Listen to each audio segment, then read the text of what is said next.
If a telescope is pointing at a star, and both are stationary, then obviously the light comes straight into the telescope. In 1729, Bradley found that he had to tip his telescope forward very slightly to get a star in the centre of his telescope. It was assumed that this was due to the motion of the Earth around the Sun. Let us assume that the telescope was moving at 5 miles an hour and had to be tipped 5 degrees. This 5-degree tipping, however, could equally be caused by the ether moving at 5 miles an hour, carrying the stars around the Earth. As we see here, the light would be coming in at the same angle, and the telescope would still have to be tipped 5 degrees. So tipping the telescope does not tell us whether it is the starlight moving or the telescope moving. However, there is a simple experiment that can determine whether it was the Earth that was moving or the ether and starlight. All that you had to do was record the tipping required for any particular star, then fill the telescope with water, which greatly slows down the speed of light in the telescope. So here is the moving telescope filled with water, tipped at 5 degrees, and you can see that the starlight does not now reach the eyepiece at the bottom. This is because the starlight moves much more slowly when passing through water. However, if the telescope is tipped further, say 10 degrees, then the starlight will then be visible again in the eyepiece. It has to be tipped further because the light is now slower when in the telescope. But if the starlight is going past the telescope at 5 miles an hour, then when it is filled with water, no further tipping is needed because the light is coming in at 5 degrees anyway. The starlight stays on the same path but is only travelling slower in the water. To recap, if it is the telescope that is moving, then when it is filled with water, it has to be tipped further to see the star. If the telescope is stationary and the starlight drifting past us, then it does not have to be tipped further. In 1871, George Biddle Airy, the Astronomer Royal, performed this experiment. This is a copy from his original report. You can see that the two readings are virtually identical. The result of Airy's experiment, known as Airy's failure, was that the telescope does not have to be tipped further. This proved that it was the incoming light that was moving past a stationary telescope fixed to the stationary Earth.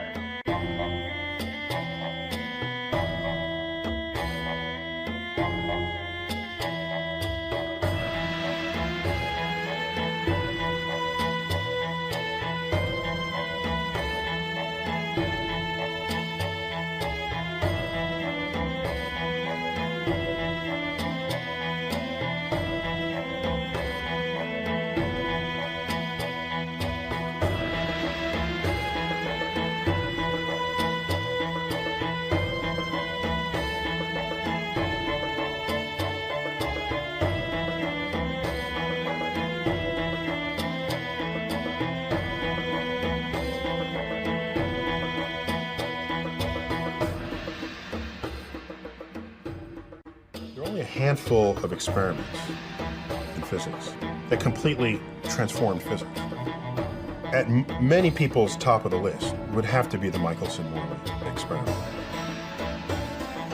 In the 19th century, physicists thought that since sound waves travel through air, light waves must travel through some sort of medium as well. They called this theoretical medium ether. The famous luminiferous ether. this magical medium that was hypothesized to be what light required to move through the vacuum of space, just the way sound requires air to move from one place to another. How else could waves of light move through the vacuum of space unless there was some medium there, some hypothetical medium? Let's call it the ether. Ether, they theorized, is an invisible nothingness that permeates the universe. Its only physical property is that it allows light to propagate through it. But once precise measurements of the speed of light became possible, testing the predicted effects of ether on the speed of light became possible as well. The Earth orbits the Sun at about 66,500 miles per hour. If light travels through ether, they reason, then as the Earth moves through the ether, the speed of light should be different going with the ether than perpendicular to it. In an attempt to show the effects of ether on the speed of light, Albert Michelson and Edward Morley conducted an experiment in 1887 at what is now Case Western Reserve University. Michelson was an expert in optical experiments, and he thought that he could devise an experiment where one would be able to see the slight difference in the speed of light measured on the Earth if you measured it along the direction of the motion of the Earth and at right angles to it. There should be a slight difference. Compared to the speed of light, Earth is not moving that fast. So if you're going to check the difference in the speed of light measured with the movement of the Earth compared with transverse to it, you need a level of precision that no one had before. The Michelson interferometer was just such an apparatus. Michelson and Morley devised an apparatus that would detect minute differences in speed between two beams of light. Light from one source is split into two directions through a half-silvered mirror. These beams are bounced between other mirrors and then recombined back into a single beam. When two light beams combine, if their waves are completely synchronized, the peaks combine to make an even more intense peak. If they are one half wavelength off, their peaks combine and cancel out the intensity.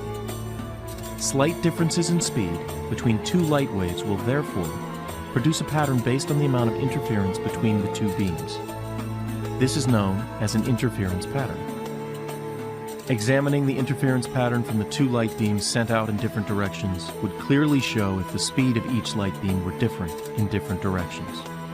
But Michelson and Morley never detected such a difference. Their results were inconsistent with the existence of ether.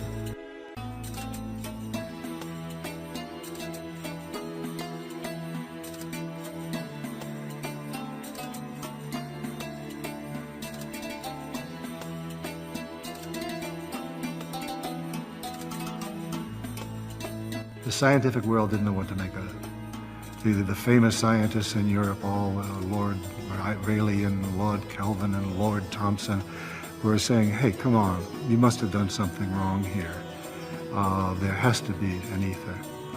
And the whole thing didn't get resolved until many, many years later when Einstein came along.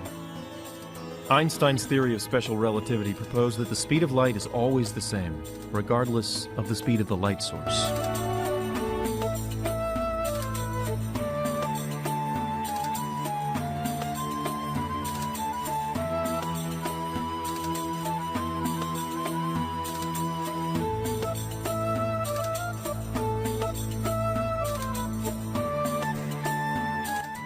The results of the Michelson-Morley experiment were entirely consistent with Einstein's view of the universe, and this served as the turning point in modern physics.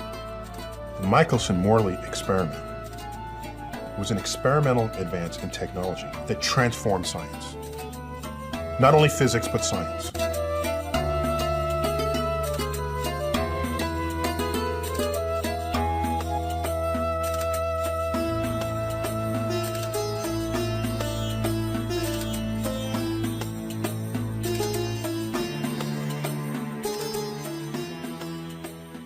The experiment sought to prove if ether actually existed, and this was attempted by using what is called an interferometer, which is an arrangement of mirrors designed so that a beam of light could be divided and sent in two directions at the same time.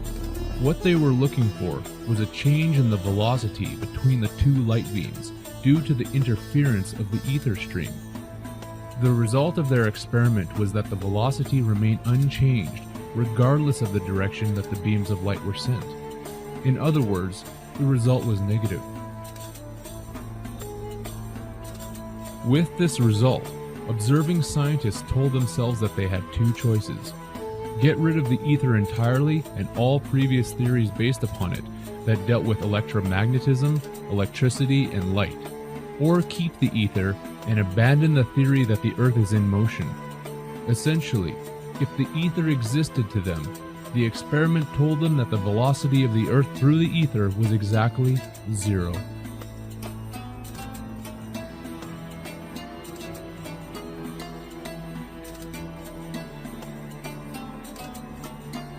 Can one see the problem here?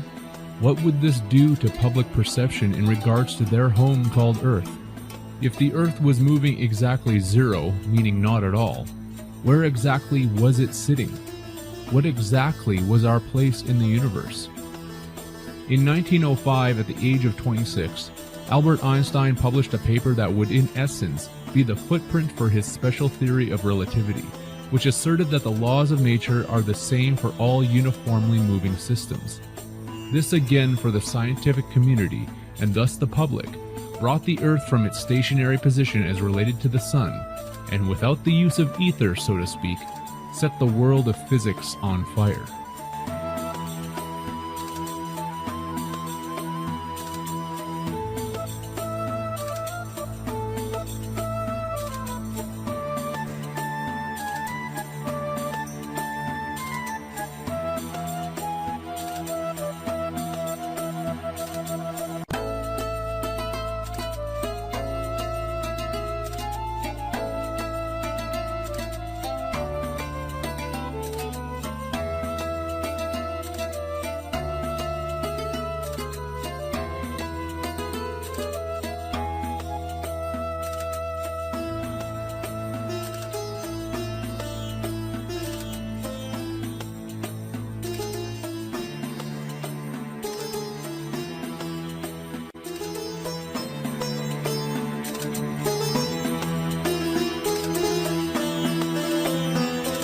What did this mean for all of us?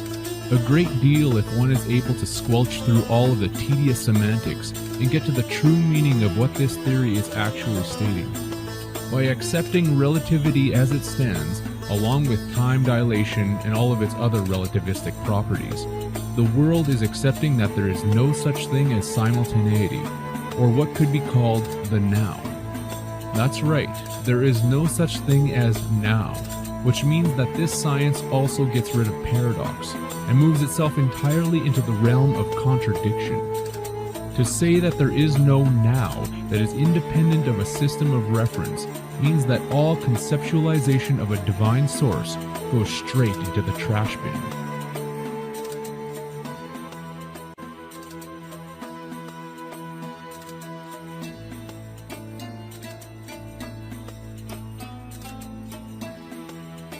To deny the ether is ultimately to assume that empty space has no physical qualities whatsoever.